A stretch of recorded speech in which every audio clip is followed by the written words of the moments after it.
Typical day for Mike the Sparky on site. Welcome to Australian Mining for New Starters, and today we've got Mike here with us again. Hi, Mike. How are you? Good, mate. And yourself? Yeah, really good. Thanks, mate. So we've got the pleasure of having Mike, and Mike's going to tell us about his day on site. But Mike's in the special position where he's going to talk to us about two different days. He's going to talk to us about a day on the mill as a Sparky, and he's going to have a chat to us about a day as an underground Sparky as well. So I'll give the floor to Mike. All right. So I suppose we better start with the surface side of the game. Generally, a good site will have a bunch of jobs prepared for you before you start with your shift, and so you'll have your cross shift will prepare you a bunch of jobs, or at least the superintendent will, and you'll run through and just prioritize everything, get everything into the back of the ute, get your ute set up for the day, have your coffee, and then you head out to the mill and work your way around things. There are certain cases where, you've got to order in parts and they can take forever just due to the remote locations and that. But, everyone's sort of fairly well aware of that. But you sometimes have to think outside the box because, time is money in this industry. And you've got to sometimes modify or change certain things, provided it's not safety related. And keep things going and nurse certain things along if they have a known problem, and that just goes on the maintenance or the jobs for the operators to watch certain things if there's a leaky pump or something that trips out often, and just to keep us in the loop about things Keep like an eye that. on it. Yeah, a lot of stuff you'll find that shutdown crews have done, and they haven't done it particularly well. That fails prematurely. We like to use a product that's known as Denso tape on things like sensors and electrical boxes, and we call them posi boxes, and that does a lot of good to protect certain things from dust ingress and all of that. And so it's there's a lot of that. There's a lot of electrical work and that you would normally do in town or in the industrial sector, but it's a lot more heavy duty, and you have to be you have to really be onto it with your problem solving skills, because you can be in a very dusty, noisy, inhospitable, hot environment, and all those things really play on your ability to think outside the square. And you can miss quite a few things if you're not on the ball there. So Yeah. but it's good. Most of it is once you get to know the site. That's the biggest thing, is knowing the nature of the beast that you're on.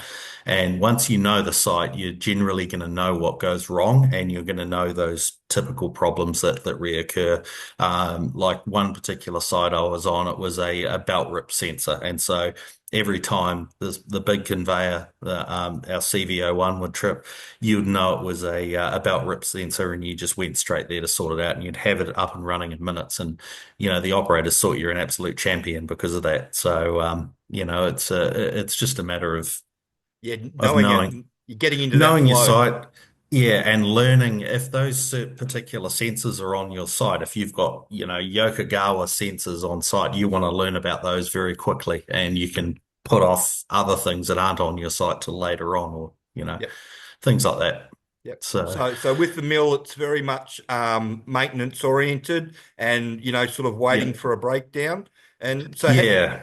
yep. So how There's does that some differ to the installation. underground? So underground is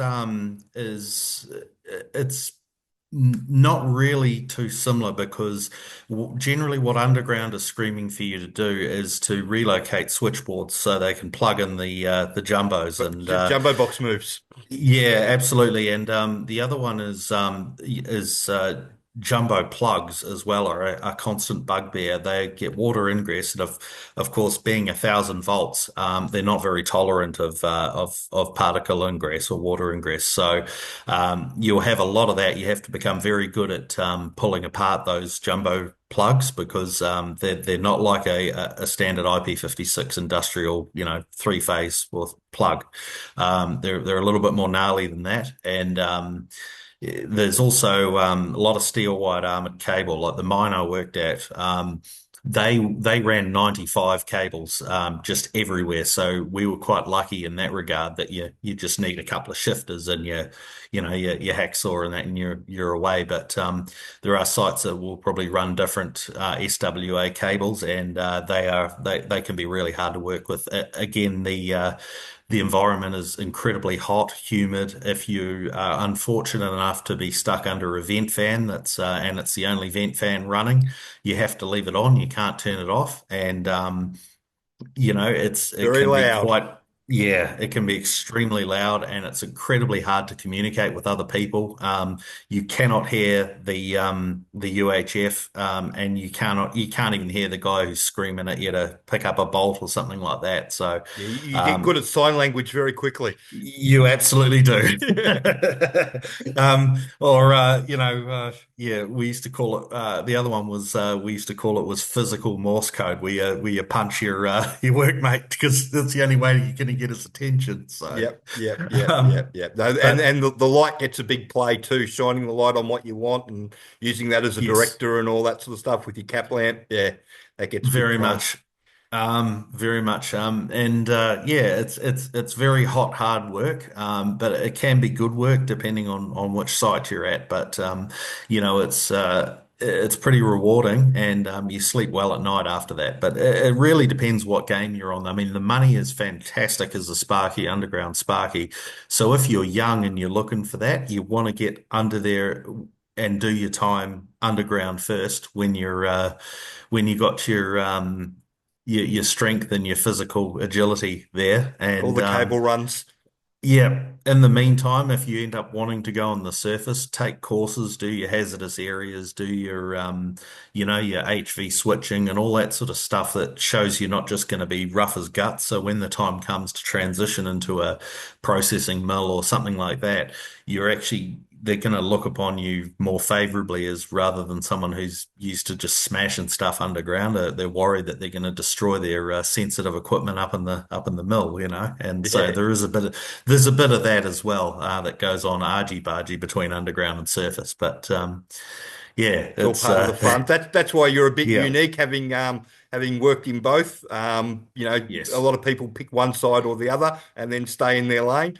So that's yeah, why I thought I'd get you on just to have a bit of a chat about how it's different. Yeah. yeah, So thanks for that, Mike. You got anything no else that you'd like trouble. to add? Yeah, probably the big thing when you first get into the underground is driving underground is it's not what it sounds like. It's much more difficult than driving on the surface. You've got to be really on the ball with the UHF when you get boggers and the light coming down at you, and sometimes they don't call their levels. You Nothing have like having a to. 2900 bucket come around the corner at you. It is scary, and you might think you're safe being in a Land Cruiser. I tell you what, a Land Cruiser, it's like being in a freaking toy car with a road train coming at you when you one of those things. You've got no People, safety there at yeah, all. people don't realize that you can actually put those buckets down and you can drive the cruiser into it, and that you can have all four tires on the bucket in the. Yeah, so, But you really want to focus on honing your skills and try and get yourself a good buddy who is very good at calling their levels and everything, and you'll eventually ease into it and be able to do it. Yeah. yeah, yeah, yeah. And all that information was in the training because you did our work ready package to start with, which brought you up to speed with it Yes. all. Yeah, and that makes a huge difference as well, walking through the door, knowing it all. Excellent. All So, right. thanks for that, Mike. And if anybody's got any more questions they'd like to ask, please send them through. And if you could share and like this video, and thanks.